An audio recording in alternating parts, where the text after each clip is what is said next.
Uh, Mr. President, may I begin my interpellation by a short manifestation or rejoinder for that matter, considering that my interpellation was cut short yesterday. May I proceed, Mr. President? Mr. President, my interpellation yesterday was not intended to weaken our national position on our sovereignty, on our sovereign rights, but to strengthen it through clarity. Because in matters of sovereignty, maritime rights, and territorial claims, precision is patriotism. Ang layunin ko po dito, Mr. President, ay hindi upang ipagtanggol ang anumang banyagang interes, katulad ng China, kundi para patatagin at linawin ang ating paninindigan bilang isang bansa, upang kahit karaniwang mamamayan ay lubos na maintindihan ang sitwasyon, lalo na sa West Philippine Sea. Dahil ang pagtatanggol sa bayan ay nagsisimula sa pag-unawa at katotohanan. The purpose of my questions yesterday, Mr. President, was to point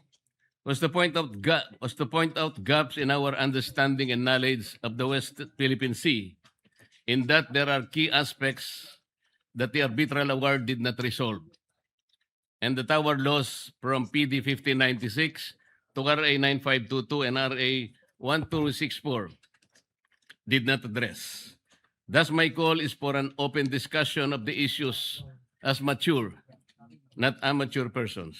Today, the purpose of my questions is to demonstrate why we need to recalibrate our approach in order to bring immediate and concrete benefits to the people. Our method must be focused on bringing food to the tables and alleviating the burdens of our people. In his response yesterday, Mr. President, the good senator said the coastline of Kalayaan Island Group has its own baselines and generated an exclusive economic zone. Mr. President, this response violates the arbitral award, which declared in paragraph 626, the tribunal having concluded that none of the high tide features in the Spratly Islands is capable of sustaining human habitation or an economic life in their own, that such features shall have no exclusive economic zone or continental shelf.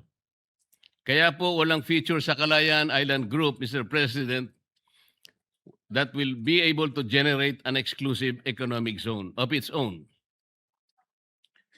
Again, in his response yesterday, Mr. President, Senator Pangilinan said there is no need to define the metes and bounds of the West Philippine Sea because this was already settled by the arbitral award.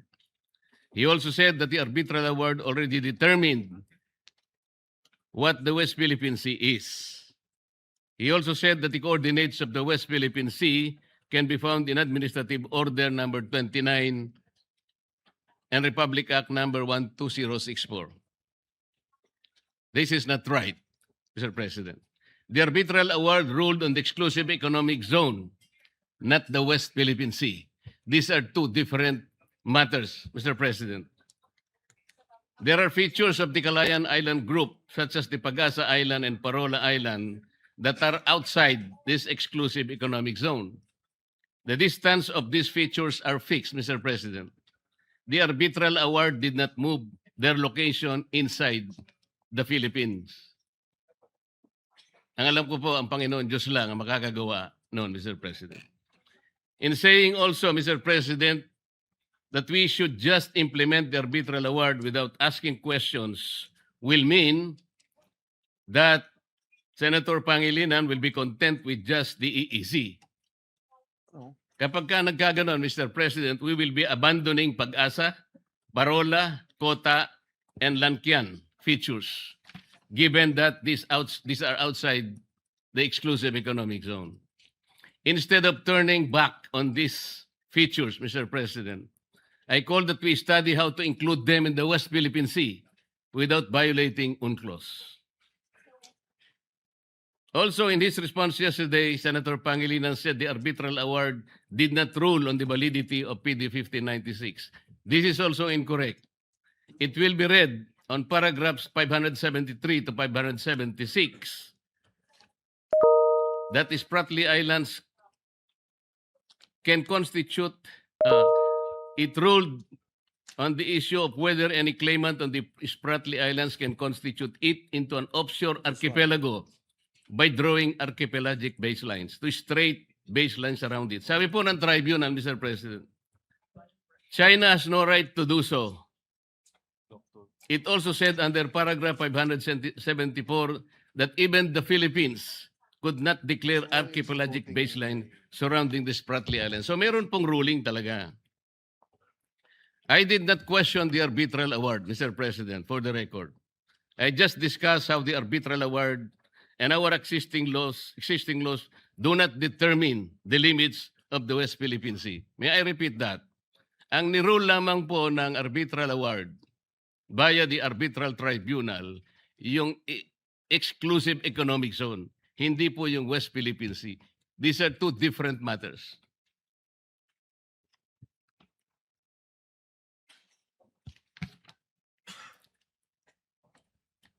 In his response yesterday, Mr. President, Senator Pangilinan quoted the figure 500,000 square kilometers from Justice Carpio's book.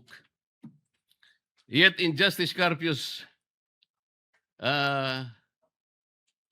decision in the Supreme Court in the case of Magallona versus Ermita, Mr. President, he quoted the government figure that the total area of Philippine EEZ is not 500,000 square kilometers, but only 382,669 square kilometers. If in his book, Justice Carpio included the Philippine rice in his computation, that is also questionable. Para kasing ang nangyari, parang sinama po nila yung Philippine rice. Nobody can claim the waters above Philippine rice. Those are high seas, Mr. President. Nobody can claim Philippine rice. This is not a territory. As the Philippines cannot claim them, neither China can. What the Philippine applied and registered for is the exclusive right to exploit the Philippine rice, Mr. President. The only way for China to grab the right is to apply and register with the United Nations. China did not oppose our application in the Philippine rice. It has not applied for that right until now, Mr. President.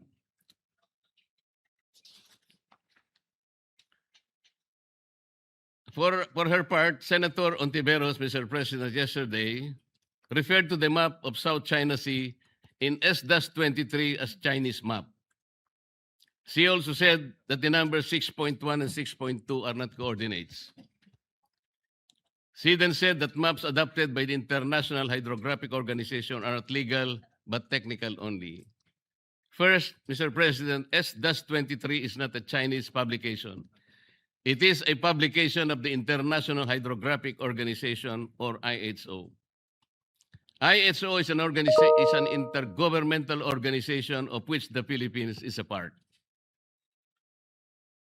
Second, as the note written beside the map says, the numbers 6.1 and 6.2, etc., refer to the chapter or sections where the coordinates of the bodies of waters can be found in S-23. Hence, the coordinates of South China Sea are listed in chapter 6.1. On the map, Mr. President, the coordinates are the points that are connected by red lines. Finally, S-23 is not meant to be a legal title. Tama naman po yun. They are just maps. Under international law on territorial disputes, maps have no evidentiary value. However, S-23 was used by the Philippines in the South China Sea arbitration. Moreover, we need to put West Philippine Sea on an internationally recognized map.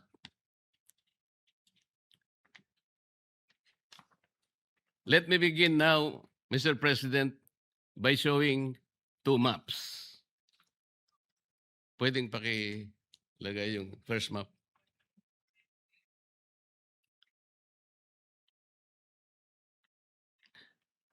Mr. President, these maps are about oil and gas activities in the South China Sea. On both maps, you will see squares and rectangles. They represent oil and gas blocks that have either been merely offered or already licensed and operating. Please bear in mind, Mr. President, that each square and rectangle represent foreign investments running in the millions of and to billions of dollars. Moreover, basins with oil and gas are found on the coastal and central areas. Finally, China and Vietnam have exchanged gunfire, suffered casualties, blasted each other with water cannons, cut cables, rammed vehicles, and so on and so forth. China and Malaysia had a naval standoff. Hence, the territorial and maritime disputes between them are just as explosive. Map 1, Mr. President, was published by New York Times in 2013. It cited a source, the U.S. Office of Hydrographer. In Map 1, Mr. President, you will see gray squares and rectangles along the shallow coast of the South China Sea. Notice that adjacent to the Philippine coast are around 5 to 6 blocks. On the side of Malaysia, there are 12 to 15. Vietnam, 30 to 35. And China, approximately that number also, 30 to 35. Then we go to Map 2.